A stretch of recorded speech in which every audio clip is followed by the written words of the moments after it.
सम्माननीय सभामुख महोदय, सभ्यता केवल ढुङ्गा माटो इटाले बनेका दरबार वा मन्दिरमा मात्र जीवित रहँदैनन्। त्यो त जनजीवनका गीत भाका संस्कार परम्परा र पुस्तौँदेखि हस्तान्तरण हुँदै आएका जीवन मूल्यहरूमा पनि धड्किरहेका हुन्छन्। नेपाल मण्डलको रूपमा परिचित काठमाडौँ उपत्यका र यसको सेरोफेरो यस्तै जीवन्त सांस्कृतिक सम्पदाले भरिपूर्ण भूमि हो, जसलाई नेवार समुदायले हजारौं वर्षदेखि आफ्नै प्राण सरह जोगाउँदै आउनुभएको छ। आज पनि भक्तपुरको मध्यपुर थिमी वा उपत्यकाको कुनै पुरानो बस्तीमा पुग्दा इतिहास बोलिरहेको अनुभूति हुन्छ।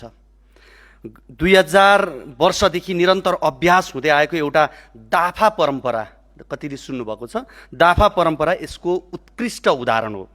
दाफा केवल सङ्गीत वा भजनको स्वर होइन, यो समुदायको आत्मा, पहिचान र सांस्कृतिक निरन्तरताको प्रतीक हो। जबसम्म दाफाको स्वर गुन्जिरहन्छ तबसम्म हाम्रो सांस्कृतिक अस्तित्व पनि जीवन्त रहिरहन्छ। तर समयको तीव्र परिवर्तनसँगै यस्ता मौलिक परम्पराहरू चुनौतीको घेरामा परिरहेका छन्। आधुनिकताका आकर्षणमा नयाँ पुस्ता आफ्ना जरा र पहिचानबाट क्रमशः टाढिँदै गएको यथार्थ हामी सामु छ।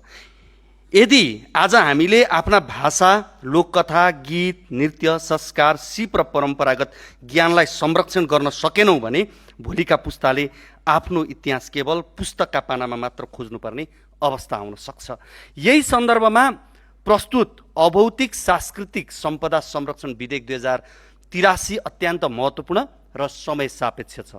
यो केवल कानुनी दस्तावेज होइन, यो हाम्रो पहिचान, स्मृति र सांस्कृतिक आत्माको संरक्षण गर्ने सङ्कल्प हो। विधेयकले भौतिक सम्पदाको पहिचान, अभिलेखीकरण, संरक्षण, प्रवर्धन र पुस्तान्तरणलाई संस्थागत आधार प्रदान गर्दै स्थानीय समुदायको योगदानलाई सम्मान गर्नेछ।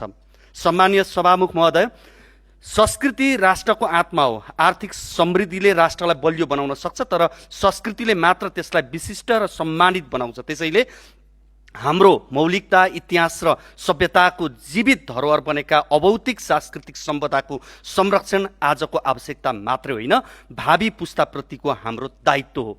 यही विश्वासका साथ म यस विधेयकको सैद्धान्तिक पक्षमा आफ्नो पुनः समर्थन व्यक्त गर्छु, किनकि जब म मध्यपुर थिमी पुग्थेँ तब त्यहाँको ओपन म्युजियमको जगेर्ना कसरी गर्ने भन्ने जिज्ञासा र चिन्ता लाग्थ्यो। आज कम्तीमा आशा जाएको छ। अब बाँसुरी मात्रै होइन, बाँसुरीको धुनको पनि संरक्षण हुनेछ। धन्यवाद।